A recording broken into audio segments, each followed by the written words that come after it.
Hello again, and welcome back to Chapter 3 of Ancient and Medieval World History.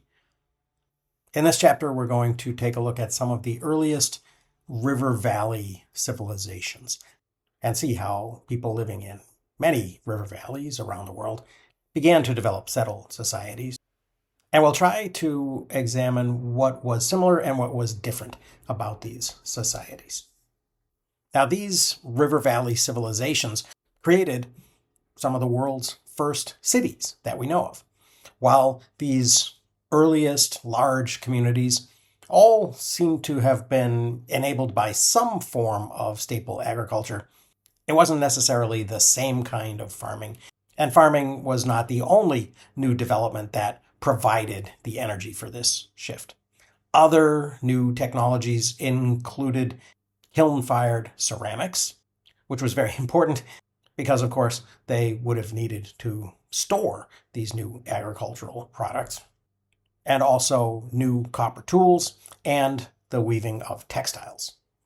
Each of these inventions seem to have appeared at about the same time, about 9,000 years ago.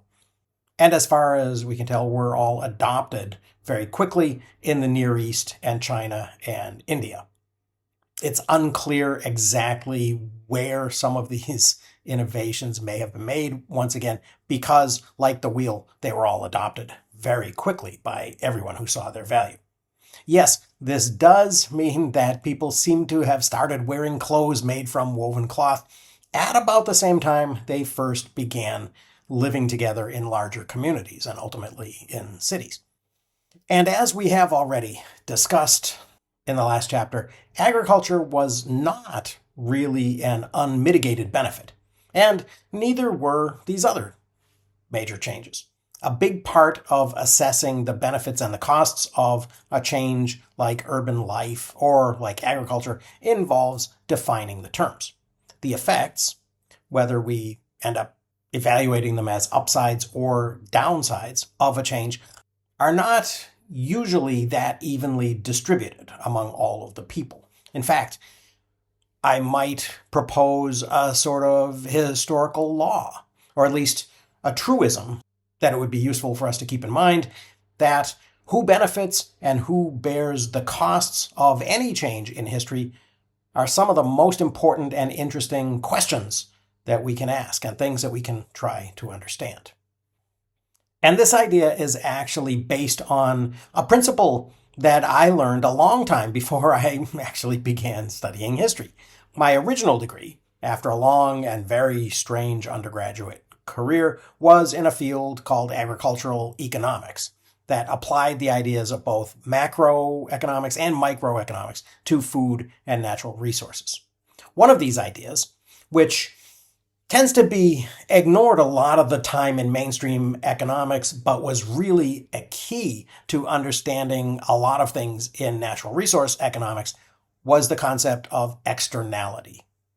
And externalities are defined as effects that are really not the main point or the goal of the economic activity, and typically also are not reflected in prices or other economic measures. Water pollution, for example, downhill from a mountaintop removal coal mine, would be an example of this. Or noise from an airport near a residential area. Now, these economically external effects can vary widely, both in their intensity and in how important we consider them to be. Sometimes they're mostly aesthetic, such as when people are annoyed with the look of wind turbines offshore from an expensive vacation resort area. Other effects can be much more serious, such as the loss of fish migration routes that might be caused by industrial dams. The thing that externalities have in common is that they're usually very difficult to put a price tag on. After all, there are many ways of valuing things in the world, and they don't always translate that easily into dollars and cents, the money terms. In addition, one of the three following factors often also plays an important role. First, the benefits of a change are often very obvious and very local, while the costs are often vaguer, harder to define, or dispersed. Second, the groups of people who benefit are often different from those paying the costs or suffering the downsides. And often these groups that are suffering the downsides don't have the same ability to defend their position as the groups who benefit, either because of power dynamics within a society, for example, social classes, or because they are not actually members of a single society, for example, colonialism. Third, sometimes the costs and the downsides of an action are unanticipated consequences of the change that don't appear until very much later and may really have been completely unknown to the people who made the change. Now, you can probably think of many examples of externalities from your own personal experience. A good example from the ancient world is that transition to agriculture that we've already talked about, and especially to settled farming of staple crops. Archaeologists have found that in early farm communities, such as Abu Huraira in Syria, the skeletons that archaeologists have found show signs of damage to their vertebrae, or osteoarthritis, or deformed leg bones that have led them to conclude that the people, mostly women, who were working on these early wheat farms had suffered injuries and long-term physical damage from years of bending over and kneeling in the fields. Skeletons of early farmers were also generally smaller and less robust than those of hunter-gatherers in the same times and places, and generally showed nutritional deficiencies, especially when their diet was really limited to the staple food. Oftentimes, like the hunter-gatherers, pastoralists or herders who had more access to meat and milk and a more varied diet didn't share this decline in size or in health. Now, it's generally believed that the introduction of staple crops, which were not only available in abundance, like the foods available to hunter-gatherers and to pastoralists, but unlike the foods available to these other groups, were also very storable. That it was the ability to store these things for the long term that allowed cities and towns to develop. Although we've already discussed exceptions to this generality, such as Göbekli Tepe, there is probably a lot of truth in this description. Villages and then towns and finally cities allowed populations to boom, so that it could very reasonably be argued that these innovations increased the number of people who could live in a particular region. It could also be argued, however, that this increase in the quantity of people may have been accompanied by a corresponding decrease in the quality of their lives, or at least in the quality of the lives of many of the people. So once again, we need to be as specific as we can in defining the costs and the benefits and evaluating the trade-offs that came from these changes. But while we use these generalizations to help us understand the distant past, we should also remind ourselves that different cultures in different regions responded very differently and developed their own solutions to the problems and the opportunities that were created by a shift to agriculture and by population growth. It does not turn out to be true that every place there was an agricultural surplus, kingdoms inevitably resulted automatically. So now we'll look at several examples of regions where early farm villages began to consolidate into cities with distinct cultural practices. Several of these have been described in the past by historians as cradles of civilization. Some of the others are not so much talked about, sometimes because they were thought to have been influenced by these cradle cultures, and sometimes simply because they didn't have somebody advocating that they be included. All of them, though, are interesting. The first city in Mesopotamia, Uruk, is located on a branch of the Euphrates River in the southern part of the region. And Uruk may have been the world's first city. By about 7,000 years ago, agricultural villages had begun cooperating to build levees and to build irrigation canals, to regularize the river's very unpredictable seasonal floods, and to expand the farmlands. Historians have tied the city's rise to the growth of centralized institutions such as the temple of the fertility goddess Inanna, which seem to have served as an administrative hub as well as being a religious center. In a lot of cases, these Mesopotamian temples were administrative centers first and seem to have only become religious centers as time passed. The city, which grew around this temple district about 6,000 years ago, ultimately, by about 5,500 years ago, covered over 600 acres and had a population of up to 50,000 people. In order to organize the building and the maintenance of this very complicated irrigation system, and to keep records of the extensive grain business, the people running the temples developed one of the first writing systems, cuneiform script on clay tablets, by about 5,200 years ago. A class of literate scribes became indispensable to the priests and the ruling elites, both of whose social power was based on their ability to control access to the stored staple foods and also to command the military forces that defended the food from theft by either Uruk's own residents or by potential foreign invaders. In addition to protecting its stored grain from theft, Uruk enhanced its security and wealth by trading with its neighbors. By about 5,800 years ago, Uruk had established outposts such as Habuba Kabira in Syria to manage trade in a wide variety of products that were not available in the mud and reed environment of southern Mesopotamia along the river. Uruk exported barley and dates and wool and textiles and pottery and fish and some leather goods in exchange for timber, such as cedars from Lebanon, copper from Anatolia, and later tin from Central Asia, which they used to make bronze, and lapis lazuli from Afghanistan, obsidian also from Anatolia, and bitumen or tar from northern Mesopotamia. At the other end of the Fertile Crescent, the Nile River reaches the Mediterranean Sea in northeastern Africa, and the Nile was much more dependable than the Euphrates. Very gentle and predictable annual floods brought both moisture and rich silt to amend the soil to a very narrow band along the river's banks. The regularity of the flood between July and October reduced the need for extensive irrigation works.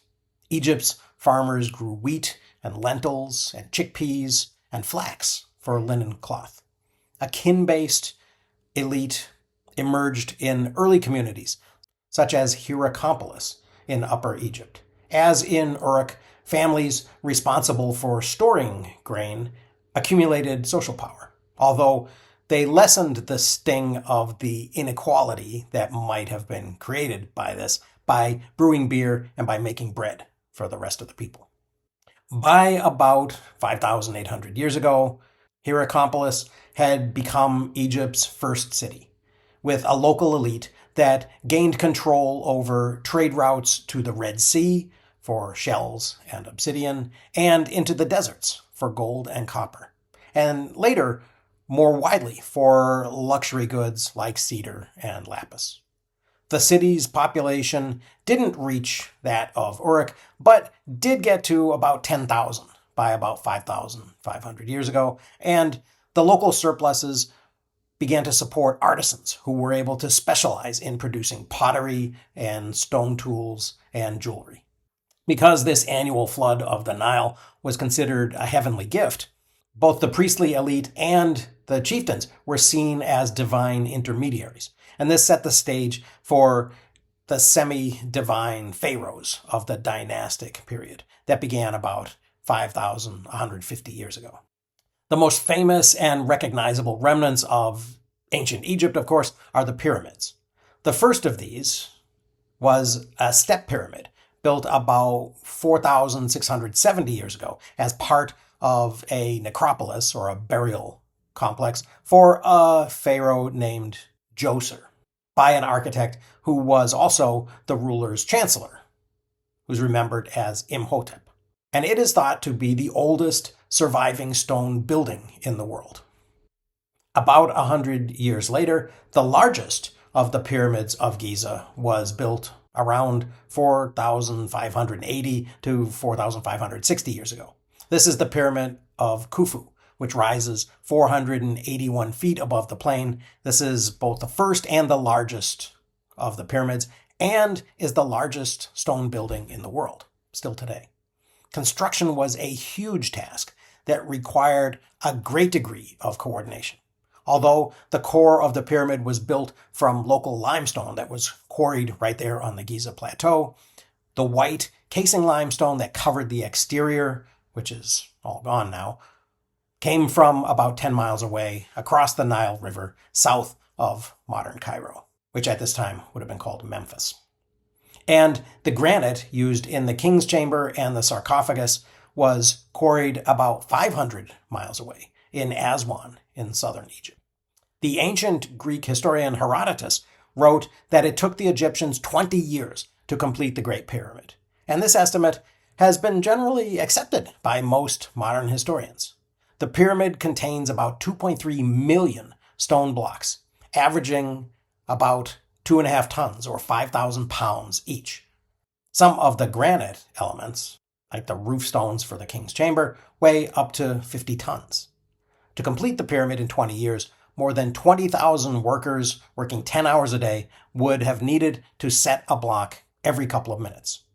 Herodotus claimed that there were 100,000 workers, but his estimate was probably either exaggerated or probably included a lot of logistical and support workers. Since the entire population of Egypt at the time was about 1.5 million, this was a substantial mobilization of a very large percentage of the able-bodied adult men. So some form of serious social organization is implied by this achievement.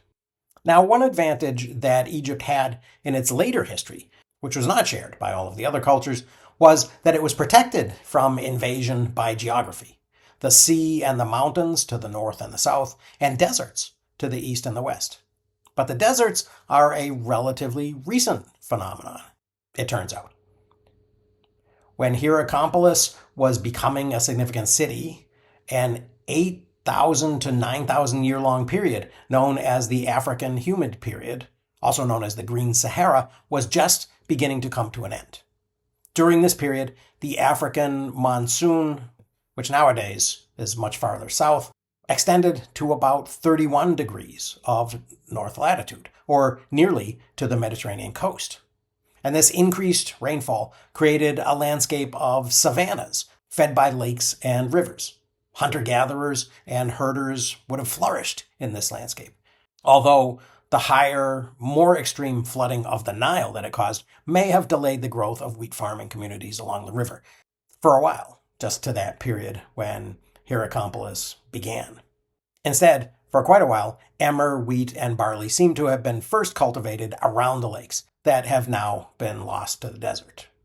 One of the places that is frequently mentioned as a trade partner of both early Mesopotamia and early Egypt is the region that we now generally call the Levant, which was the source of timber for building. Cedar, cut in the mountains of what's now Lebanon, became the basis of widespread trade, beginning about 6,500 years ago. Byblos, which had begun as a Neolithic or Stone Age fishing settlement about 8,000 years ago, benefited from a decent natural harbor and also proximity to the forests of these huge cedar trees. And so it became an early center of the Canaanite and later of the Phoenician culture, which we'll talk about several more times throughout the semester. Although much smaller than cities like Uruk, Byblos endured. It never lost its significance, and it has remained occupied from its initial settlement to the present, now as Jubail in Lebanon. So as I said, we will return to this region several more times as the semester progresses. But for now, let's move to South Asia. The Indus Valley civilization in what's now Pakistan developed around cities like Harappa and Mohenjo-Daro, which both grew out of earlier agricultural villages about 5,300 years ago. Although this civilization is named after the Indus River, the region's agriculture was also enabled by the Ghaggar Hakra, which is a seasonal river fed by monsoon rains and by Himalayan snowmelt. There's a considerable debate that continues to this day of whether the Gagar Hakra might have been the mythical Sarasvati River of the Vedas, which, as I mentioned previously, may be kind of confused and exacerbated by the ongoing difficulties that scholars are having establishing just how long ago the events that form the basis of these Vedic stories may actually have taken place. The Indus Valley civilization seems to have been much more egalitarian than that of either Egypt or Uruk. There's no clear archaeological evidence of palaces or temples or elite burials with lots of impressive grave goods. Indus Valley cities seem to have uniform housing, with everybody apparently living a similar lifestyle, and also broad access to sanitary systems, to sewers and baths. The civilization in India also covered between twice and 3 times the land area of Mesopotamia and had many more population centers, which were organized similarly, with kind of uniform housing, with sanitary water management systems, and with baths. Mohenjo-Daro's Great Bath seems to have been open to the public, although it may also have served religious functions. The granaries of Harappa also seem not to have been associated with elite buildings like palaces or temples, suggesting a less hierarchical method of storing and distributing food surpluses. Instead, the large brick platforms that seem to be the foundations of buildings used for storing grain were located near what appeared to be assembly halls or public buildings rather than palaces or temples. The Harappan granaries were also closer to the docks and to other warehouses, which, along with the city's focus on sanitation and uniform housing, suggests to most scholars a society much more focused on collective welfare than on elite hoarding of the resources. And also, unlike Egypt and Uruk, which both relied on a single season cereal cultivation built around wheat and barley, the Indus Valley people developed a multi-cropping system that allowed them to plant wheat and barley in the winter, and then millet, rice, and legumes in the summer. Rotating crops and using fields year-round allowed Mohenjo-Daro to grow to about 60,000 and Harappa to about 40,000 by about 4,500 years ago. Several other less well-known cities in the region seem to have reached sizes that, if not comparable, were very significant. The Indus Valley civilization also maintained an extensive trade network, both over land and from port cities such as Lothal.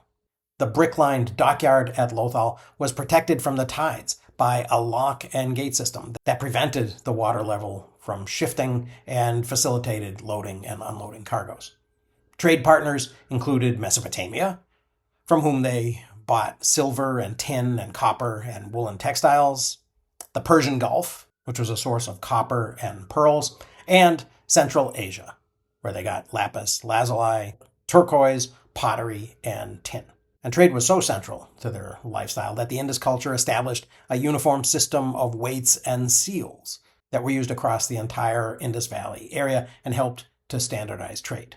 Lothal's trade surpluses supported craft specialization and also urbanization during a peak period that began about 4,600 years ago and lasted until a weakening of the monsoon began to degrade the harbor and disrupt trade, and ultimately seems to have caused the civilization's major cities to all be abandoned by about 3,900 years ago. Farther east, China's first urban culture, called Longshan, grew in the Yellow River Valley between 5,000 and 3,900 years ago. The earliest city, called Liang Chengzhen, had a population of about 40,000 at its peak, about 4,500 years ago. Building on surpluses of millet and rice, and also wheat, its people developed innovations such as the pottery wheel and early metallurgy, including copper knives. The city and 30 or so neighboring towns protected themselves from river floods and also possibly from aggressors with rammed earth fortifications, city walls. There does seem to be some evidence of warfare, including copper, daggers, and axes. And the society does seem to have been a little bit more unequal than the one in India, with some elite burials, but with fewer structures that resembled palaces and temples than we see in Uruk or in Egypt. Longshan traded with its neighbors in the Yellow River Valley, as well as with the Liangshu culture in the Yangtze River Valley for jade and for pottery, and with northern China for flint and livestock. Copper and tin began to reach the culture from Central Asia as it entered the Bronze Age, and as the Urlitu culture succeeded from the Longshan, which we'll discuss next time. In addition to these cultures that developed some of the world's first major cities, there were several other noteworthy early cultures that don't always get the attention that they deserve. For example, the Cucuteni Tripilia culture lived in the region that's now Romania and Ukraine from about 7,000 to about 5,000 years ago. Although they had many settlements of over 10,000 where people lived in uniformly designed houses built in concentric circles around an open common area, there is little evidence of palaces or of elite burials. And we know a little bit less about them because these structures seem to have been made of temporary materials like wood and may have been abandoned and even burned every 60 to 80 years or so, possibly to prevent disease buildup or soil exhaustion, and also possibly to decrease buildups of inequality. The Cucuteni, like the Chinese, seem to have some of the very first potter's wheels, and they also had wheeled carts very early, which has caused some historians, their advocates, to speculate that this culture may have originated the technology that helped the Yamnaya that we've talked about previously spread across Europe. Later populations, after about 5,500 years ago, also seem to show some Yamnaya ancestry, suggesting that the Cucuteni may have mixed with the Yamnaya, as well as sharing their technology. In the Mediterranean, the Minoan civilization on the island of Crete began about 5,100 years ago, when villages like Knossos and Phaistos and Malea began expanding based on both their agricultural surpluses and maritime trade with the Greek mainland and the Greek islands and Egypt and the Levant and Anatolia, what's now Turkey. Minoans exported olive oil and wine and pottery and textiles and saffron in exchange for copper, ivory, lapis lazuli, and Egyptian faience, which is a glazed ceramic product. One of the interesting mysteries of the Minoans is that none of their surviving art seems to depict a ruler. It's unclear even whether they ever had a unified state. And recently, the labyrinthine large structures that archaeologists had once described as palaces are being reimagined, possibly as temples. Now, this culture continued growing into the Bronze Age, and we'll see it again in the context of the Bronze Age Greek culture. Finally, the first city in the Americas that we know of grew also about 5,100 years ago, about 10 miles from the Pacific Ocean in what's now Peru. By about 4,600 years ago, Caral had up to 20,000 residents who lived on beans, squash, avocados, and sweet potatoes, and, importantly, on small fish such as sardines and anchovies that they caught offshore. Caral people caught huge quantities of these fish using nets woven from cotton, a plant which they had domesticated about 7,000 years ago, from a slightly different species from the one that had been domesticated in India at about the same time. In another important use of cotton, the residents of Caral seem to have used the knotted cords called quipu that became a well-known element of the much later Inca culture. While there is no clear evidence in Caral, either of palaces or kings or warfare even, Caral did have monuments and sunken plazas that seem to have been used for community rituals. Coordinated projects such as building of extensive irrigation systems and terraces for farming on the foothills of the Andes, along with this apparent lack of rulers, suggest a social organization that encouraged cooperation. There are 2 major sites regarded as temples in the city and 19 other temple complexes nearby in the Supe Valley. No battlements or weapons or mutilated bodies have been found, like the ones that are found in other sites. But in one of the temples, researchers found 32 flutes made of condor and pelican bones, and 37 larger wind instruments carved from the bones of deer and llama. Now, since I mentioned the independent domestication of cotton in both India and Peru, you might be wondering about the textiles that were used in each of these cultures that we've been covering. And it's worth noting that these were extremely early civilizations, just emerging from the Neolithic or Stone Age into the Copper Age. The fact that each culture even had a textile tradition at this point, and that most actually traded in textiles, is a little bit remarkable. The earliest woven textiles for clothing that we know of appeared about 9,200 years ago in the Near East, woven from wool and linen, followed by about 7,000 years ago in South Asia, woven from cotton, and about 5,600 years ago in China, woven from silk. These developments, driven by agriculture and by weaving technology, varied by region, with linen, cotton, silk, and wool reflecting available local resources. The Indus Valley civilization's cotton was not only used to clothe its people, but was central to its economy, with cotton textiles being exported to as far away as Mesopotamia. Uruk produced woolen textiles from its herds of sheep, and in addition to Indian cotton, imported linen from Egypt. The Egyptian fabric was produced from flax, and they traded it to other Mediterranean cultures like the Minoans and the Levantines. Finally, the Longshan in China wove textiles first from hemp and then from silk. And let's talk a little bit more about silk.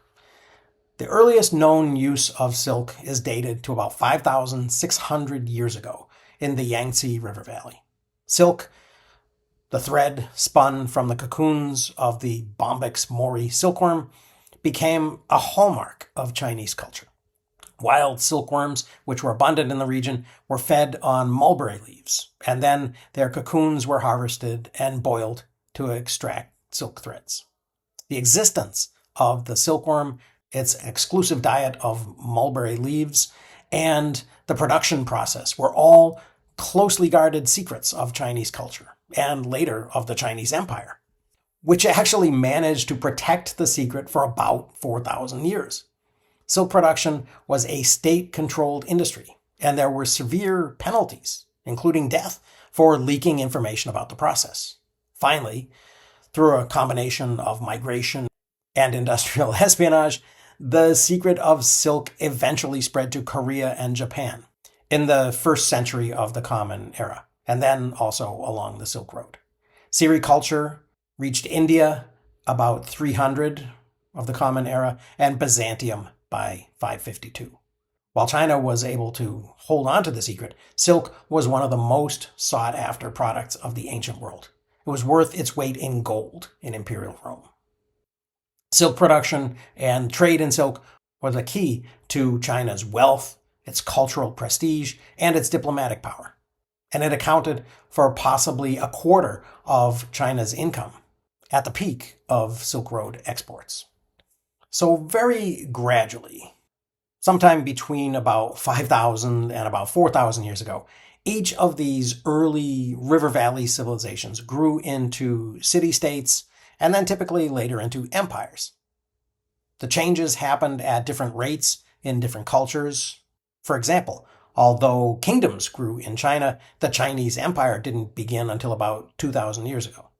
But generally, a combination of new technologies, such as bronze for weapons, and new pressures on settled agricultural societies began to push them in the direction of greater hierarchy and often of armed violence. And we'll cover these changes in detail in the next chapter. But that's all for now. So I hope you found that a little bit interesting. Thank you very much for watching. I will see you again very soon.